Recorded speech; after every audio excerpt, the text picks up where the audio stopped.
Bismillahirrahmanirrahim. Bisa disimak halaman 15. Lanjut yang kemarin, baris paling bawah. Faidza kanat Lailatul Qadri ya'murullahu ta'ala Jibrila fayahbitu fi kabatin minal malaikah ilal ardi wa ma'ahu liwa'un akhdar fayarkizuhu ala dhahril ka'bah walahu sittu mi'ati janahin minha janahani la yang syuruhuma illa fi lailatul qadri. Apabila Lailatul Qadar, apabila malam Lailatul Qadar, karena Lailatul Qadar itu pasti malam, namanya saja Lailah. Lailah itu malam, jadi pasti malam. Apabila Lailatul Qadar, Allah mengutus malaikat Jibril untuk turun ke bumi bersama rombongan para malaikat. Maka di dalam surat Al-Qadar, tanazzalul malaikatu warruhu fihi biidni rabbihim min kulli amr. Salamun hiya hatta matla'il fajr. Tafsir menafsirkan kalimat ruhun, tanazzalul malaikah warruhu. Ruh ini artinya adalah malaikat Jibril. Bismillahirrahmanirrahim. Turun bersama rombongan para malaikat.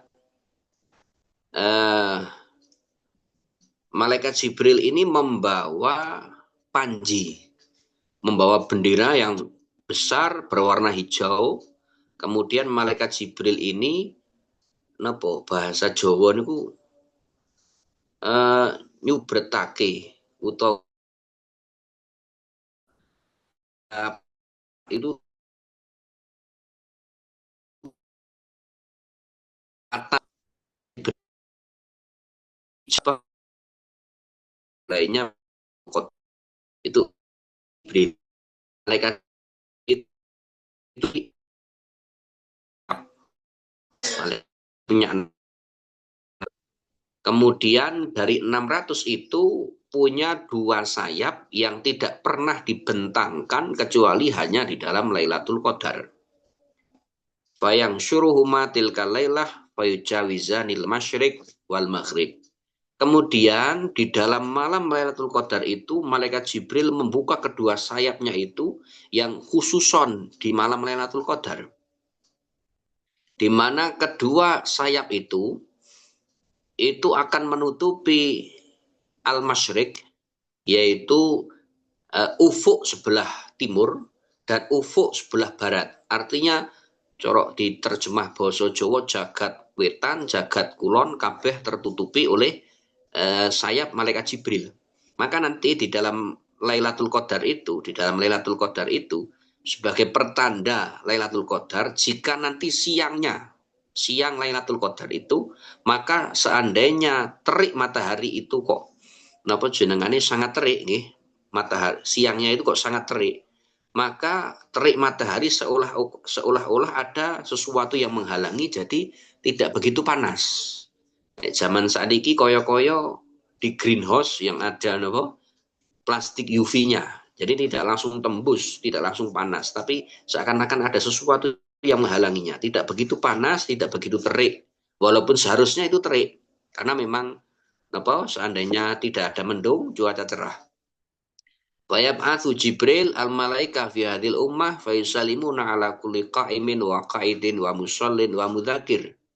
Kemudian malaikat Jibril sebagai pemimpin para malaikat yang turun di malam Lailatul Qadar, malaikat Jibril mengutus malaikat, memberikan tugas kepada para malaikat untuk turun mencari orang yang sholat, mencari orang yang dalam keadaan duduk dalam keadaan ibadah, kemudian mencari orang-orang yang betul-betul melakukan sholat malam dan berzikir. Fayusafihuhum wa yu'amminuna ala du'aihim hatta yadlu al-fajr. Kemudian para malaikat itu terus membersamai orang yang beribadah di malam itu. Apabila mereka itu berdoa, maka malaikat itu yang akan mengamini. Jadi iman besok malam Lailatul Qadar kita berdoa. Karena yang mengamini adalah para malaikat yang diutus oleh malaikat Jibril. Sampai kapan? Yaitu sampai terbitnya fajar. Terbit fajar itu masuk waktu subuh. Jadi ulama itu berbeda pendapat untuk urusan Lailatul Qadar. Kalau jumhur ulama pokoknya tanggal 20 munggah, tanggal 20 ke atas dicari tanggal-tanggal yang ganjil. Ada Imam Syafi'i dawuh, Lailatul Qadar itu pada tanggal 23. Imam Syafi'i, itu teorinya Imam Syafi'i. Ada lagi teorinya Imam Al-Ghazali atau teorinya beberapa ulama juga mengatakan yaitu tanggal 27. Tanggal 27. Ada teori juga, ini di kitab ini ada. Halaman berapa ya? Halaman 21. Halaman 21. Itu di sana disebutkan Inna Lailatul Qadri itu awal minas syahri. Lailatul Qadar juga diketahui dengan awal bulan Ramadan itu. Jika nanti awal bulan Ramadan itu nanti kok hari Kamis, ya, awil Khamis fahya lailatu khamsin wa ishrin. Apabila hari Kamis awal Ramadan, berarti kemarin hari Kamis, itu berarti Lailatul Qadar itu tanggal 25. Maka nanti kita cara untuk menentukan itu kita kehati-hatian tetap 20 ke atas tanggal ganjil. Lebih spesifik lagi tanggal 23, 25, 27. Itu Lailatul Qadar.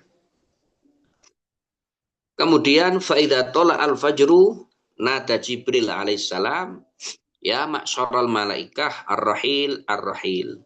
Apabila fajar telah menyingsing, artinya masuk waktu sholat subuh, malaikat Jibril itu memberikan pengumuman kepada para malaikat, wahai seluruh para malaikat ar-rahil, ayo kita pulang, ayo kita pulang.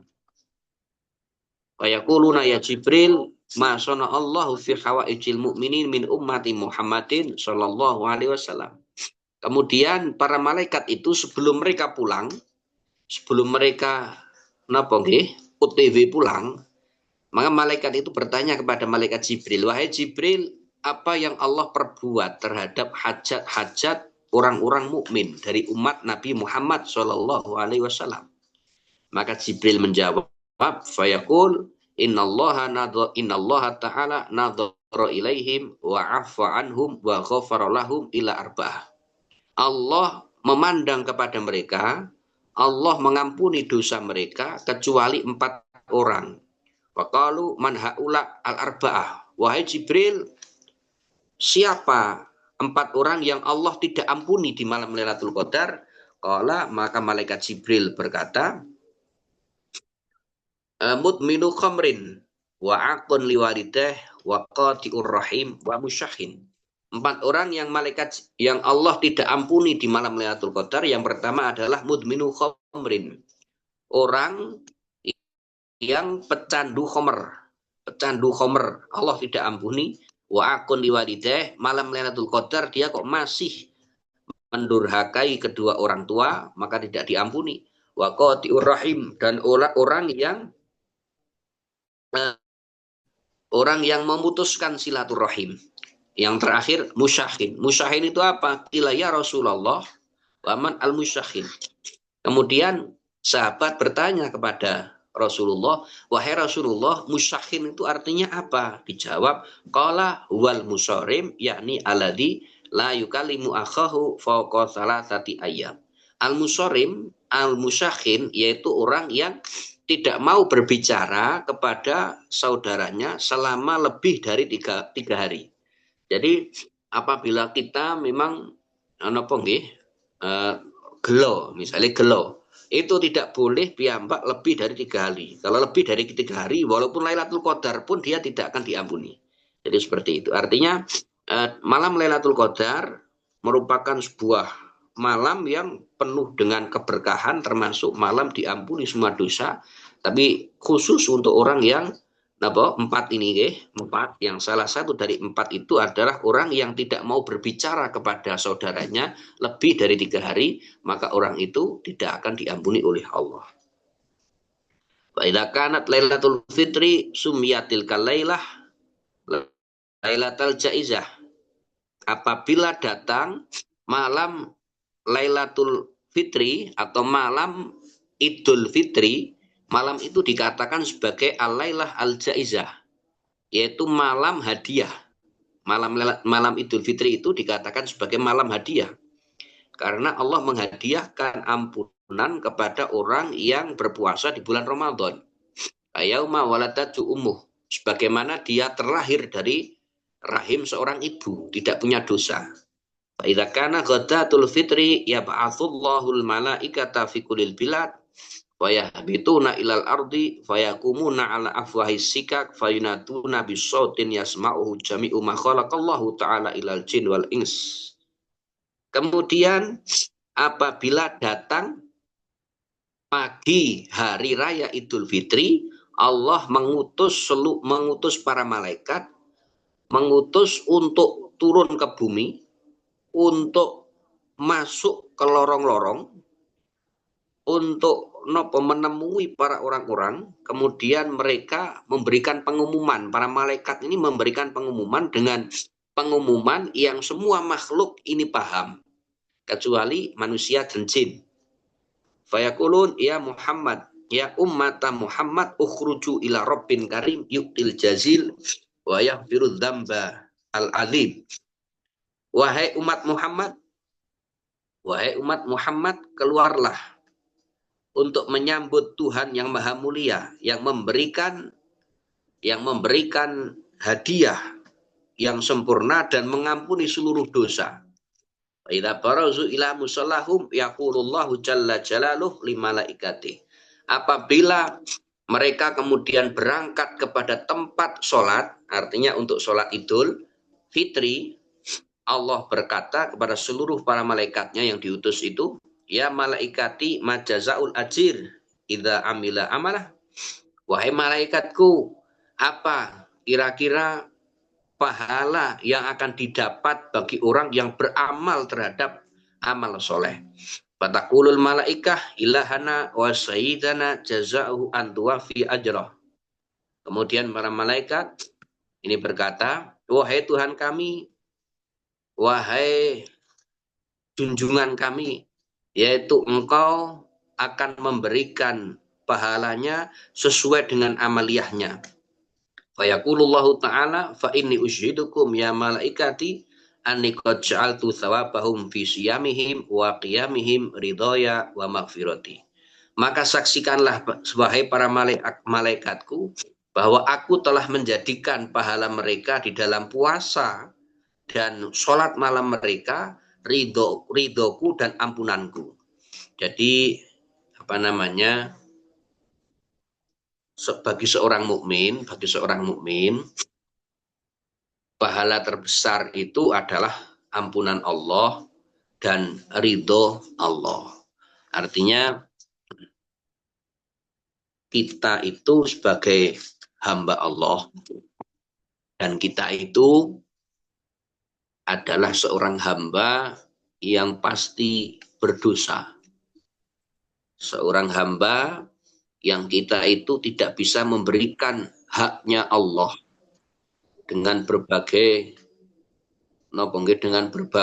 kecerobohan kita, kekurangan kita tidak bisa memberikan haknya Allah, tidak bisa beribadah dengan sebaik-baik ibadah kepada Allah. Kita mengakui itu dan Allah nanti akan memberikan ampunan dan akan memberikan ridho. Artinya jika ridho, jadi inti dari segala sesuatu itu adalah ridho. Misal contoh, kita mempunyai seorang teman. Kita punya seorang teman tersebut ini adalah orang yang kaya raya. Dia ridho kepada kita. Ridho niku artosipun cara diterjemah ke bahasa Jawa artinya tresno. Wongi tresno karo dhewe. Kita susah dalam keadaan sangat membutuhkan uang misalnya, sangat membutuhkan dana untuk berbagai kebutuhan yang sangat mendesak. Kemudian kita ketemu teman kita, kita curhat. Karena tresno, dia akan membeli. Dia akan memberi dan memberinya dengan ikhlas. Itu namanya tresno. Dan apabila Allah yang tresno, Allah yang ridho, maka segalanya akan diberi oleh Allah. Itu maka artinya itu sebagai ridho Allah itu seperti itu. Jadi ridho Allah itu bahkan lebih dari surga itu sendiri. Ridho Allah itu lebih dari surga itu sendiri. Karena surga itu adalah merupakan pemberian Allah yang Allah berikan karena Allah ridho kepada kita. Wa yaqulullahu ta'ala ya ibadi saluni bahwa izzati wa jalali la tas'aluni al-yawma lidinikum wa lidunyakum illa ataitukum iyah. Kemudian Allah berkata, wahai para hambaku, mintalah kepada aku demi kemuliaanku. Maka kalian tidak akan meminta kepadaku pada hari ini, baik untuk agama, baik untuk dunia kalian, kecuali aku akan memberikan semuanya kepada kalian. Jadi disebut di berbagai hadis ya, bahwa termasuk malam yang mustajab doa itu adalah malam Idul Fitri dan malam Idul Adha. Itu mustajab doa. Maka jangan sampai besok kita lupa tidak berdoa malam Idul Fitri, Idul Adha. Dan juga saya pernah dipeseni oleh guru saya, Mbah Maimun Zubair. Beliau dipeseni juga oleh guru beliau, Mbah Ki Abdul Karim Lirboyo. Karena Mbah Maimun itu muridnya dari Mbah Abdul Karim Lirboyo, pendiri pondok Lirboyo. Dia mengatakan, sak nakal-nakali santri, kapan malam bodo ojo sampai ninggal sholat witir 3 rakaat. Jadi ba'diyah isya kemudian witir 3 rakaat. Itu sampai ditinggal. Sebab didhawuhaken mak sapa wonge, sapa barang siapa dia mendirikan malam Idul Fitri ataupun Idul Adha, maka dia tidak akan mati hatinya, di mana orang-orang itu mati hatinya. Artinya kita hatinya tetap akan hidup walaupun di lingkungan yang ahli maksiat. Itu seperti itu. Diiling-iling bincang malam Idul Fitri, malam Idul Adha tetap ba'diyah isya, kemudian kita langsung melakukan sholat witir 3 rakaat sebagaimana kita lakukan di Ramadan. Yang kemudian qala Rasulullah sallallahu alaihi wasallam, u'tiyat umati fi syahri Ramadan khamsa khisarin lam tu'ta umatun qabla. Umatku pada bulan Ramadan diberi 5 keistimewaan, di mana umat-umat yang lain tidak diberikan. Yaitu yang pertama, khulufu famis shaimi atyabu indallahi min rihil miski. Bau mulut orang berpuasa itu lebih semerbak baunya di sisi Allah daripada bau minyak kasturi. Minyak misik itu minyak kasturi. Minyak kasturi itu minyak yang sangat langka, karena minyak kasturi atau minyak misik itu didapat dari kantong kidang, dari kantong kijang, jadi kidang Arab, tapi kidang tertentu di satu spesies di Arab. Nah, di Indonesia kayaknya tidak ada. Itu kemudian diproses, itu sangat langka niku. Jadi kaya mutiara kan juga diambil dari hewan. Itu minyak misik itu diambilkan dari kijang. Wa tastaghfiru lahumul malaika hatta yuftiru. Kemudian para malaikat ketika kita berpuasa itu mereka memintakan ampun kepada orang yang berpuasa tersebut. Wa tusaffatu fihi amaratatus syayatin fala yakhlusuna fihi ila makan yakhlusuna fi ghairi. Kemudian setan-setan pada bulan Ramadan itu mereka diborgol. Mereka diborgol, dipenjara, dan mereka tidak bisa keluar, tidak bisa bebas bagaimana mereka bebas di bulan selain Ramadan. Wa yuzayyinullah kulla yaumin jannatahu wa yaqulu laha yushiku ibadiyas salihuna an tulqiya anhum al-mu'nah wal adza wa yashiru ilaik. Allah setiap hari di bulan Ramadan menghiasi surganya dan Allah berkata kepada surga, hamba-hambaku yang soleh sebentar lagi karena mereka di bulan Ramadan mereka betul-betul nopo antul kial mu'nah, betul-betul mereka dalam keadaan kepayahan, keadaan kesusahan, mereka terasa tersakiti di bulan Ramadan dengan berbagai ibadah, ada puasa, ada sholat tarawih, ada membaca Quran, itu kita berat. Seperti itu dianggap berat. Maka kemudian setelah kita melakukan proses ibadah yang berat di bulan Ramadan, itu kemudian kita akan kembali kepada Allah dan kita langsung dimasukkan surga. Wa yasiru ilaik wa yaghfiru lahum fi akhir lailah. Dan Allah akan mengampuni seluruh dosa mereka di akhir malam bulan Ramadan. Ilaya Rasulullah ahya lailatul qadri qala la walakinnal amil innama yuwaffa ajrahu idza qada amalah. Wahai Rasulullah, apakah akhir malam itu Lailatul Qadar? Dijawab oleh Rasulullah, bukan, itu bukan Lailatul Qadar. Tapi barang siapa yang beramal kebaikan, pasti akan diberikan pahalanya sesuai dengan kadar amalnya. Artinya untuk beramal, janganlah kita menunggu malam Lailatul Qadar. Apabila kita itu sekarang, kita punya kesempatan, maka kita seharusnya tancap gas, tidak usah menunggu malam Lailatul Qadar. Jika kita sekarang ini kok mampu untuk membaca Quran misalnya, kita mampu untuk bersedekah, kita mampu untuk melakukan sholat malam, tahajud dan sebagainya, maka lakukanlah, tidak usah menunggu Lailatul Qadar. Itu artinya seperti itu. Jadi ketika kita mau beramal, tidak usah menunggu, malam-malam yang malam-malam yang istimewa. Yang penting kita saat itu punya kesempatan, kita harus memanfaatkan kesempatan. Karena kita tidak tahu apakah umur kita sampai kepada malam itu, apakah ajal kita sampai kepada malam Lailatul Qadar, kita tidak tahu. Maka seyogianya kita mampu saat ini, maka kita laksanakan. Dan besok Lailatul Qadar, kita misalnya diberi kekuatan oleh Allah untuk bisa beribadah, maka kita maksimalkan. Kita mau bersedekah saat ini misalnya, kita punya uang, kita punya rezeki, sedekahlah sekarang. Dan besok misalnya pun kita punya uang lagi, maka kita sedekahkan kembali. Itu seperti itu. Jadi itu yang terbaik, Itu yang terbaik. Ani Nabi sallallahu alaihi wasallam qol, buniyal Islamu ala khamsin, ala ayyuhadallah wa iqamis shalah wa ita'iz zakah wa shaumi Ramadan wal hajj. Redaksi hadis mengenai rukun Islam itu banyak, banyak redaksi hadis.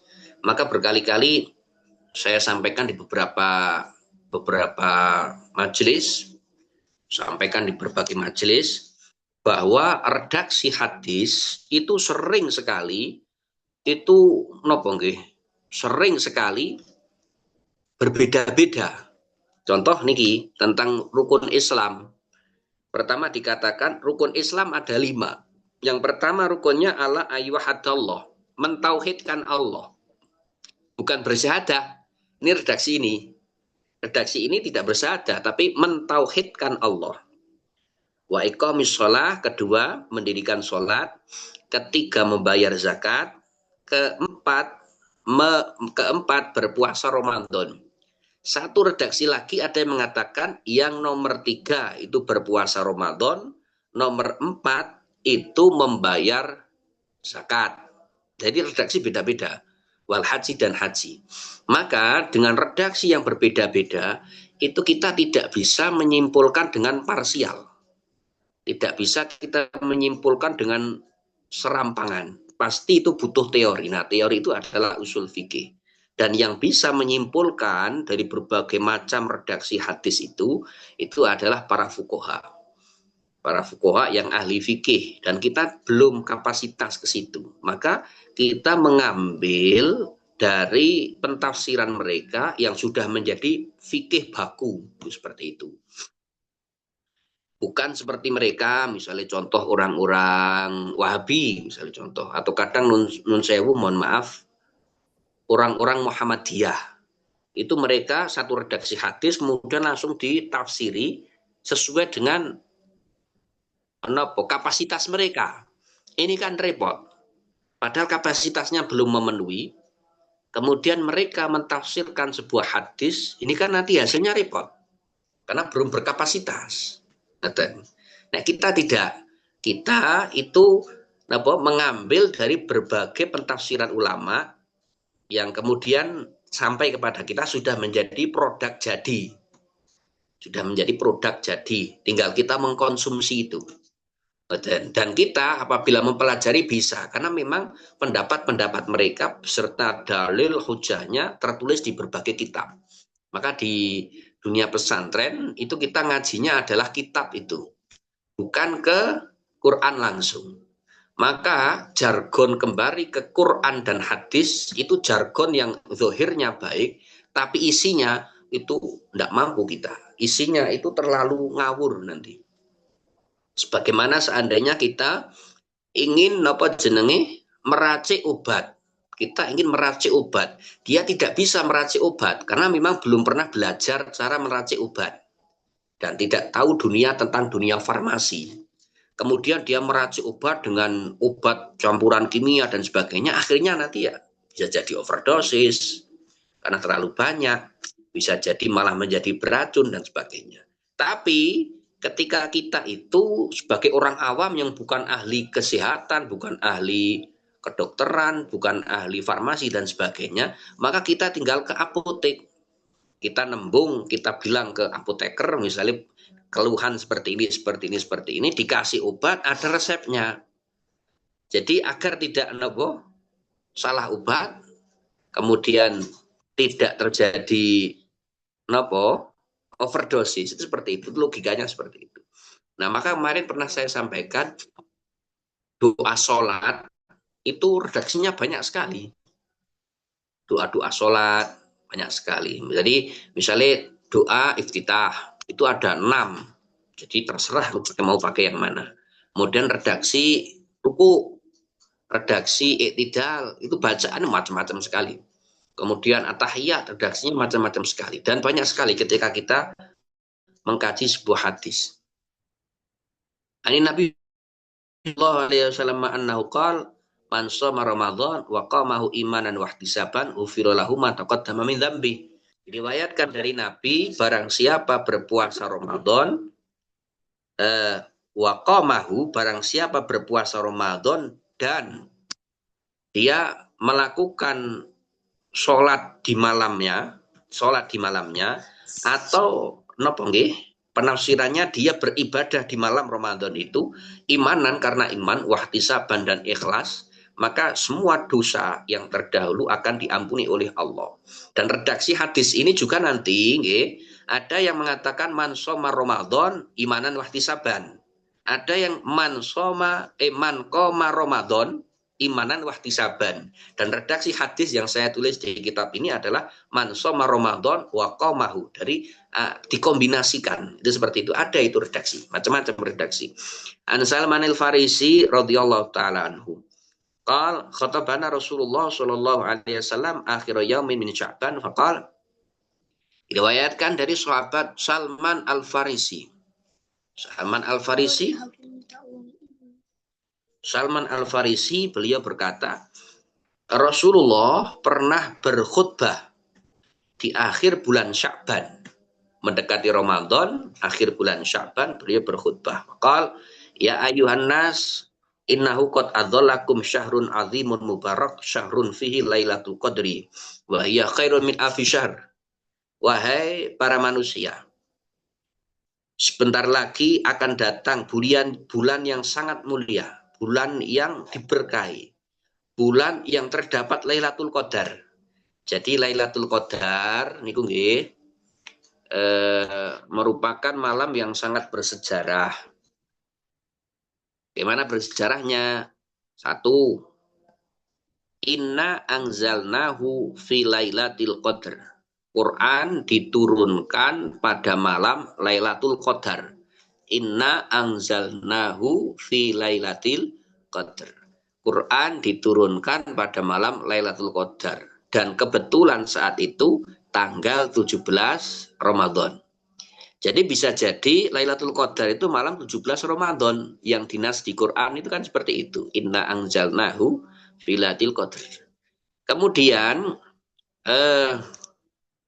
pada malam Lailatul Qadar juga itu disebut di tafsir Jalalain bahwa Allah Subhanahu wa taala mengangkat Nabi Isa, diangkat dari bumi, diangkat ke langit. Jadi kenaikan Isa Al-Masih itu pada malam Lailatul Qadar, seperti itu.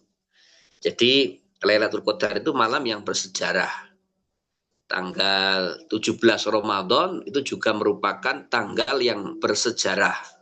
Jadi Lailatul Qadar seperti tadi saya sampaikan, 17 Ramadan khususnya itu nanti bisa jadi 17 Ramadan itu juga ada hari-hari bersejarah.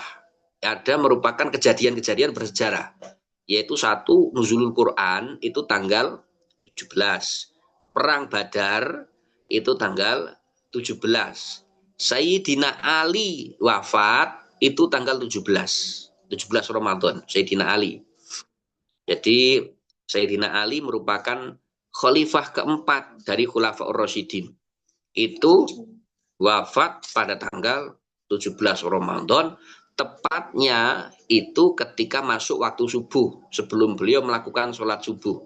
Jadi Sayyidina Ali itu punya kebiasaan kalau Ramadan itu gugah-gugah sahur, muter-muter di Kufah. Jadi Sayyidina Ali itu memindah kekuasaan, memindah ibu kota dari Madinah ke Kufah. Sekarang Kufah itu masuk wilayah Irak. Dan sekarang Kufah itu menjadi sebuah perkampungan sekarang. Ikut ke gubernuran Najaf di Irak. Itu di sana Sayyidina Ali setiap Ramadan itu mas sahur gugah-gugah. Nah, ketika beliau selesai membangunkan masyarakat Kufah untuk sahur, beliau masuk ke masjid. Ternyata ada seorang yang dari golongan orang-orang Khawarij. Khawarij itu Islam, tapi mereka menganggap orang yang tidak sesuai dengan pemikiran mereka dianggap kafir, wajib dibunuh. Nah, Khawarij ini adalah wong-wong sing gelo dengan kepemimpinan Sayyidina Ali dan tidak sesuai dengan pendapat mereka. Akhirnya Sayyidina Ali dianggap kafir. Kalau kafir harus dibunuh. Akhirnya ini orang yang bernama Abdurrahman bin Muljam ini orang-orang Khawarij ini mengeksekusi Sayyidina Ali. Padahal Abdurrahman bin Muljam ini dia ahli puasa, ahli ibadah. Dia itu hafal Quran. Dia Abdurrahman ini ngindemi di belakang pintu masjid. Ketika Sayyidina Ali masuk ke masjid Jami' Kufah, itu langsung dieksekusi dengan pedang. Bagian tengah kepala ini disabet pedang oleh Abdurrahman bin Muljam dan Sayyidina Ali roboh wafat. Itu kejadian tanggal 17 Ramadan. Wahia khairun min alfi syahrin syahrun faradallahu siyamah. Lailatul Qadar adalah lebih baik daripada 1000 bulan. Bulan yang Allah wajibkan untuk kita berpuasa. Wa ja'ala qiyamahu qiyama laili tatawwan. Allah menjadikan qiyamul lail pada malam Lailatul Qadar menjadi sebuah kesunahan. Jadi ini penting. Artinya Rasulullah itu memaklumatkan kepada umatnya malam Lailatul Qadar itu kita beribadah itu hukumnya sunnah. Seandainya Rasulullah tidak memaklumatkan seperti itu, bisa jadi nanti malah jadi hukumnya wajib. Dan itu memberatkan, jelas memberatkan kepada umat. Faman tatawwa'a fi bi khoslah minal khair kana kaman adda faridah fi masiwah. bulan Ramadan itu barang siapa dia melakukan kesunahan, melakukan sebuah kesunahan, maka pahalanya sebagaimana dia melakukan pahala wajib di selain bulan Ramadan. Waman adda faridoh fihi kana kaman adda sab'ina faridoh fi masiwah. Dan barang siapa melakukan kewajiban pada bulan Ramadan, maka seakan-akan dia melakukan 70 kewajiban di selain bulan Ramadan. Intinya begini, pahala terbaik itu adalah pahala sesuatu yang wajib. Contoh, pahala terbaik adalah sholat 5 waktu. Haji terbaik adalah haji yang wajib, yaitu haji yang pertama. Sodakoh terbaik adalah zakat. Puasa terbaik itu adalah merupakan puasa terbaik adalah puasa Ramadan. Sodakoh yang pahalanya paling besar itu ada zakat, ada memberi nafkah kepada keluarga. Itu seperti itu. Kemudian kewajiban itu apabila dibandingkan dengan kesunahan, misal contoh sholat subuh, itu wajib. Dengan sholat qobliyah subuh atau fajar, itu pahalanya adalah 1:70. Jadi sholat sunnah 1, sholat wajib 70, berarti sholat fajar 1, sholat subuh 70, berarti 70 kali lipat. Bisa dipaham, nggih? Nanti untuk niku pertanyaan saya jawab lewat tulisan mawon nggih, rasane untuk menyingkat waktu. Wa huwa syahrus sabri wa sabru thawabul jannah. Bulan Ramadan itu adalah bulan kesabaran, dan orang yang sabar itu pasti pahalanya surga. Jadi kita itu bersabar di bulan Ramadan karena mau makan minum tidak bisa. Kita mau berbicara kotor, berbicara dosa dan sebagainya, kita ingat ini bulan Ramadan. Jadi bulan Ramadan itu yang dilipat gandakan tidak cuma pahala. Jadi maksiat itu juga berlipat ganda. Orang dia melakukan ghibah, gelendeng tanggane, itu nanti dosa akan berlipat ganda di bulan Ramadan. Wahwa syahrul muasah. Bulan Ramadan itu adalah bulan yang disunahkan untuk jembarke nafkah keluarga. Kita kita memberikan nafkah yang lebih di bulan Ramadan kepada keluarga, itu disunahkan. Jadi di bulan Ramadan disunahkan kita memberikan nafkah yang lebih kepada keluarga. Ini yang hadirin dilalah perempuan semua. Ini tidak ada yang wajib cuma saya. Ini kita disunahkan, para orang laki-laki itu disunahkan untuk memberikan nafkah yang lebih di bulan Ramadan. Itu seperti itu. Wa syahrun yuzatu fi rizqul mu'min, dan konsekuensi dari seorang laki-laki kepala keluarga disunahkan mboten diwajibkan nanti repot, nanti nuntut ke suaminya repot, ini disunahkan. Dan konsekuensi dari disunahkan tersebut, Allah menjadikan rezeki seorang mukmin di bulan Ramadan itu bertambah, rezekinya bertambah. Manfaat tarafi iman kana lahu itqu raqabah. Barang siapa yang memberikan takjil, memberikan buka puasa kepada orang lain, maka pahalanya kana lahu itqu raqabah, sebagaimana dia memerdekakan budak. Memberikan takjil atau memberikan buka puasa kepada orang lain, itu pahalanya sebagaimana kita memerdekakan budak. Wa maghfiratun lidzunubi, dan bisa menjadikan kafarat, yaitu bisa menghapus dosa-dosanya. Qulna ya Rasulullah,